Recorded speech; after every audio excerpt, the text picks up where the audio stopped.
നമസ്കാരം. തൊമ്മൻ മുറുകുമ്പോൾ ചാണ്ടി അയയും എന്നൊരു പ്രയോഗമുണ്ടല്ലോ.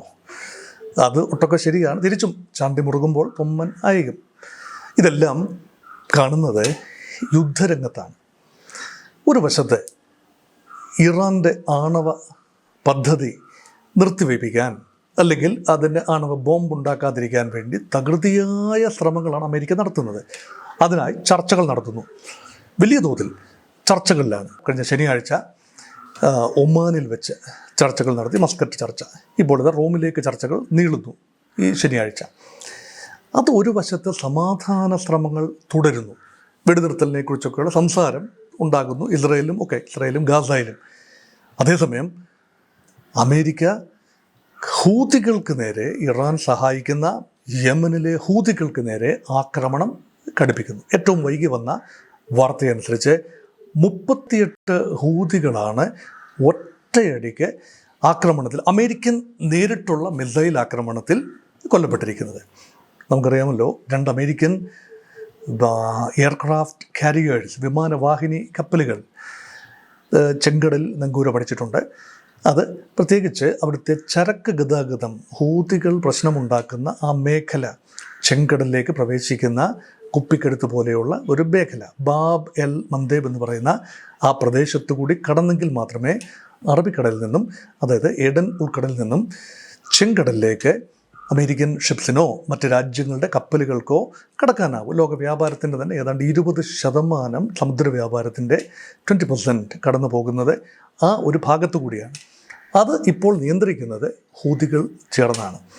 അതുകൊണ്ട് അവിടെ ഒരു വലിയ ഡാമേജ് ഉണ്ടാക്കേണ്ടത് അമേരിക്കയുടെയും മറ്റ് പല യൂറോപ്യൻ രാജ്യങ്ങളുടെയും ആവശ്യം തന്നെയാണ്. ഒരു പരിധിവരെ അത് ഈജിപ്തിൻ്റെയും ആവശ്യമാണ്. കാരണം ഈജിപ്തിൻ്റെ വലിയ വരുമാന മാർഗമാണ്, സ്രോതസ്സാണ് സൂയസ് കനാൽ വഴിയുള്ള കപ്പൽ വ്യാപാരം. അവിടെ കടന്നു പോകുന്ന ഓരോ കപ്പലിനും അത് ദേശസാൽക്കരിച്ച റൂട്ടായതുകൊണ്ട് ഈജിപ്തിന് ചുങ്കം പിരിക്കാൻ കഴിയും.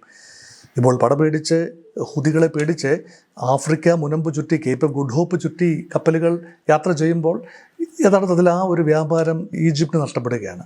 അതുകൊണ്ട് അതൊരു വശം. ഇപ്പോൾ വന്നിരിക്കുന്നത് ഹൂതികളുടെ വരുമാന മാർഗത്തിന് നേരെ അമേരിക്ക തിരിഞ്ഞിരിക്കുന്നു. അതുകൊണ്ട് ഒരു റാസ് ഇസ എന്ന് പറയുന്ന ഒരു ഫ്യൂവൽ സംഭരണ കേന്ദ്രം, ഫ്യൂവൽ പോർട്ടാണ് അത്. യമൻ്റെ ചെങ്കടൽ തീരത്തെ ആ ഫ്യൂവൽ പോർട്ടാണ് അത്. വലിയ രീതിയിൽ പെട്രോളിയം സംഭരിച്ച് വെച്ച ആ പോർട്ട് നാമവിശേഷമായിരിക്കുന്നു. ആ പോർട്ടിന് നേരെയാണ് അതിശക്തമായ ആക്രമണം. അതായത് ഹൂതികൾ പിടിച്ചു നിൽക്കുന്നത്, അവർക്ക് ആയുധം വാങ്ങണമെങ്കിൽ പണം വേണം. ഹൂതികളുടെ കൈവശമുള്ള ഭൂമി യമൻ്റെ വടക്കൻ ഭാഗമാണ്, പടിഞ്ഞാറൻ ഭാഗവും വടക്കൻ ഭാഗവും ഒക്കെയാണ്. അവിടെ വലിയ തോതിലുള്ള എണ്ണ നിക്ഷേപമുണ്ട്. അതിന്മേൽ ഹൂതികൾക്ക് നിയന്ത്രണവുമുണ്ട്. അതുകൊണ്ട് ഈ സൗദി അറേബ്യ സപ്പോർട്ട് ചെയ്യുന്ന മറ്റൊരു സർക്കാർ അവിടെ യമനിലുണ്ടെങ്കിലും അവരെക്കാൾ കൂടുതൽ എണ്ണ നിക്ഷേപമുള്ള ഹൂതി മേഖലയിൽ നിന്നും വലിയ തോതിൽ ഓയിൽ കുഴിച്ചെടുക്കുന്നുണ്ട്. ആ ഒരു ശൃംഖല തകർത്താൽ ഹൂതികളുടെ നടുവൊടിയും. അവർക്ക് ആയുധം ഇറാനിൽ നിന്നോ മറ്റ് ഇടങ്ങളിൽ നിന്നോ ആയുധം എത്തിക്കാനുള്ള എല്ലാ അവസരവും അതിന് പണം കൊടുക്കാനാവില്ല. അതുമാത്രമല്ല, ഇറാനുമായി ഇപ്പോൾ തന്ത്രപരമായ ചർച്ചകളിലാണ്. അപ്പോൾ ഈ ഒരു അവസരം മുതലെടുത്തുകൊണ്ട് ഹൂതി കേന്ദ്രങ്ങളെ തച്ച് തകർക്കുക എന്ന അമേരിക്കൻ പദ്ധതിയാണ് ഇവിടെ കാണുന്നത്. കാരണം തികച്ചും ഇത് അപ്രതീക്ഷിതമാണെന്ന് പറയാനാവില്ല. കാരണം കഴിഞ്ഞ മാർച്ച് മാസം അതിശക്തമായ ആക്രമണമുണ്ടായി. വലിയ നാശനഷ്ടങ്ങളാണ് ഹൂതി കേന്ദ്രങ്ങളിലുണ്ടായത്. പിന്നീട് വീണ്ടും ആക്രമണമുണ്ടായി.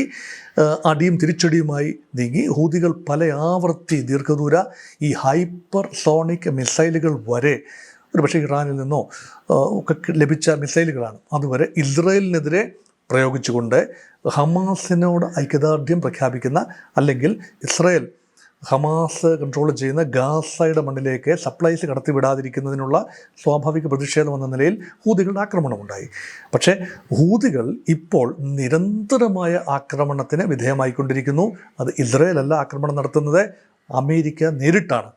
അതുകൊണ്ട് കച്ചവട രാജ്യമായ അമേരിക്കയെ സംബന്ധിച്ചിടത്തോളം സുഗമമായ കച്ചവടം, ചെങ്കടൽ മേഖലയിലൂടെയുള്ള കച്ചവടം സാധ്യമാകുന്നില്ല എങ്കിൽ ബലപ്രയോഗത്തിലൂടെ അതിന് അവസാനമുണ്ടാക്കുന്നു. ഹൂതികളെ പരമാവധി നിഷ്കാസനം ചെയ്യണം. ഇസ്രയേൽ നേരിട്ട് അവിടെ ഇടപെടാനാവില്ല. കാരണം ഇസ്രയേലുമായി വലിയ ദൂരമുണ്ട് ഹൂതികൾ നിയന്ത്രിക്കുന്ന ആ മുനമ്പിലേക്ക്, പ്രത്യേകിച്ചും ആ ഒരു ഇസ്രയേലിൻ്റെ മണ്ണിൽ നിന്നും അവിടേക്ക് കടന്നു വരണമെങ്കിൽ 12,000 കിലോമീറ്ററോളം കടന്നു വരണം. അതിനുള്ള വലിയ സാധ്യതയില്ലാത്തതുകൊണ്ട് ഇസ്രയേൽ സൈന്യത്തിന് ലെബനനിലേക്കോ തൊട്ടടുത്ത രാജ്യമായ സിറിയയിലേക്കോ ഹമാസിൻ്റെ നിയന്ത്രണം ഉണ്ടായിരുന്ന ഗാസയിലേക്കോ കടന്നു കയറുന്നത് പോലെ എളുപ്പമല്ല. അതുമാത്രമല്ല, ഇസ്രായേലി പടക്കപ്പലുകൾക്ക് ആ യമൻ തീരം വരെ വന്ന് ബോംബ് ചെയ്യാൻ എളുപ്പമല്ല. വേണമെങ്കിൽ ഏറിയൽ അറ്റാക്ക് നടത്താൻ സാധിക്കും ഇസ്രായേലിന്. ഈ ഫൈറ്റർ പ്ലെയിൻസ് ഉണ്ട്, വേണമെങ്കിൽ ഏറിയൽ സോർട്ടീസ് നടത്താം, വേണമെങ്കിൽ മിസൈൽ ആക്രമണം നടത്താം. പക്ഷേ ഇസ്രായേൽ അല്ല അത് ചെയ്തുകൊണ്ടിരിക്കുന്നത്, ഇപ്പോൾ അമേരിക്കയാണ് അത് ചെയ്തുകൊണ്ടിരിക്കുന്നത്. ഇത് ഇപ്പം ഉടനടി നടക്കാനിരിക്കുന്ന അമേരിക്ക ഇറാൻ ആണവ നെഗോസിയേഷൻ, അത് വിദേശകാര്യമന്ത്രി തലത്തിലാണെന്ന് ഓർക്കണം. അമേരിക്കൻ ഏജൻറ്റായ ട്രംപിൻ്റെ സ്വന്തം ആളും ഒരു റിയൽ എസ്റ്റേറ്റ് ഏജൻറ്റ് കൂടിയായ സ്റ്റീവ് വിറ്റ്കോഫും ഇറാൻ്റെ വിദേശകാര്യമന്ത്രി അബ്ബാസ് അറാക്ചിയും തമ്മിൽ നടക്കേണ്ട ചർച്ച, അത് അട്ടിമറിക്കാൻ വരെ പര്യാപ്തമായ ഒന്നാണ് ഇപ്പോൾ അമേരിക്ക നടത്തിയിരിക്കുന്ന ഈ ആക്രമണം. അതുകൊണ്ടൊരു സംശയം മനസ്സിൽ വരുന്നു. ആത്യന്തികമായി സമാധാനത്തെക്കുറിച്ച് പറയുകയും സമാധാന നീക്കങ്ങൾ നടത്തുകയും ആണവ നിരായുധീകരണം ഉൾപ്പെടെയുള്ള വിഷയങ്ങളിൽ ഗൗരവമെന്ന് തോന്നത്തക്ക രീതിയിലുള്ള ചർച്ചകൾ ഒരു വശത്ത് നടത്തുകയും മറുവശത്ത് ഈ സമയത്ത് തന്നെ കാര്യമായ മറ്റ് പ്രകോപനങ്ങളൊന്നും ഇപ്പോൾ ഉണ്ടായില്ല. അങ്ങനെയുള്ള പൊതുവെയുള്ള പ്രകോപനം മാത്രമേ ഉള്ളൂ. ഹൂതികൾ ആക്രമിക്കുന്നുണ്ട്. പക്ഷേ ഈ സമയത്ത് തന്നെ തിരഞ്ഞെടുത്ത് ഹൂതികളെ ആക്രമിക്കാൻ അമേരിക്ക തീരുമാനിച്ചപ്പോൾ യഥാർത്ഥത്തിൽ സമാധാനം ആഗ്രഹിക്കുന്നുണ്ടോ, ഇരുപക്ഷവും സമാധാനം ആഗ്രഹിക്കുന്നുണ്ടോ എന്ന ന്യായമായ ഒരു ചോദ്യം ഉണ്ട്. അതുകൊണ്ട് സമാധാനത്തിൻ്റെ വെള്ളരിപ്രാവുകൾ പറന്ന് ഇറങ്ങി മധ്യപൂർവ്വ പ്രദേശത്തെ ലാൻഡ് ചെയ്യാറാകുമ്പോൾ വീണ്ടും അവിടെയെല്ലാം തീക്കളമാകുന്ന കാഴ്ചയാണ് കാണുന്നത്. കാത്തിരുന്ന് കാണാം.